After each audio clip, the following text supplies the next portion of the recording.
Well, that was something. Hello, I'm Kellan Olson with Arizona Sports Suns reporter. 115-105 Suns win over the Lakers here at Footprint Center, and whenever the Lakers and Suns play, it typically tends to be eventful.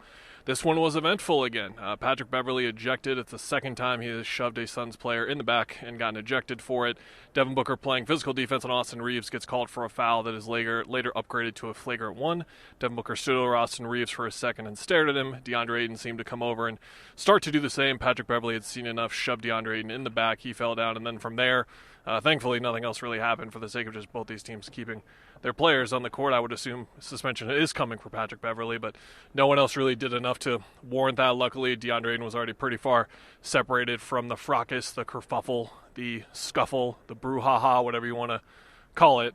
It was good that he was far away, because often in those situations, well, always in those situations, the guy that's going to be the most frustrated is the guy who gets shoved or hit or punched in that situation. And you could bet DeAndre was, but he was able to calm down relatively quickly, walk back to the bench, and nothing else came of it. It overshadowed what was a really competitive game. The Lakers played well. Anthony Davis was phenomenal. He had 37, 21, 2, 5 in 5. One of those lines that you have to double check to make sure you're seeing it right. It was that way. The Suns just got enough from a couple of different guys. Mikal Bridges had a really good night. So did Dwayne Washington Jr. Campaign just had a couple of bunnies that he normally hits not go down, and he had foul trouble that led to Dwayne Washington Jr. playing some important minutes in the fourth quarter, and he was able to get it done. The Suns were inconsistent in some stretches of this game, particularly defensively, but they did enough to win. And right now, when they're shorthanded as they are, just doing enough to get a win, even against a team that is now 5-11 and without LeBron James for, I believe, the fifth straight game, doing enough to win right now will qualify. And that's what they were able to do tonight. We'll see what comes from the league tomorrow for Patrick Beverley. I would expect a suspension.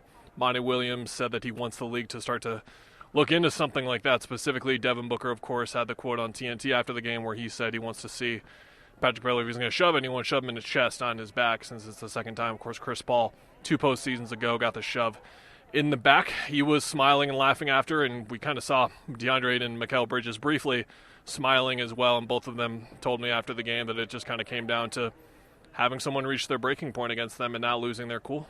And this team tends to do that more often than not, and if you haven't circled the next Lakers game against the Suns, circle it now. We'll probably see Patrick Beverley in that game again and see if anything comes of it. That's 11 straight now for the Suns against the Lakers, counting the preseason and the postseason. I'm sure the Lakers don't want to see it be a dozen. We'll be here on ArizonaSports.com to cover that game, but we got this one to cover too. Check the site tonight for all extensive coverage coming through the rest of the season and beyond. Goodbye.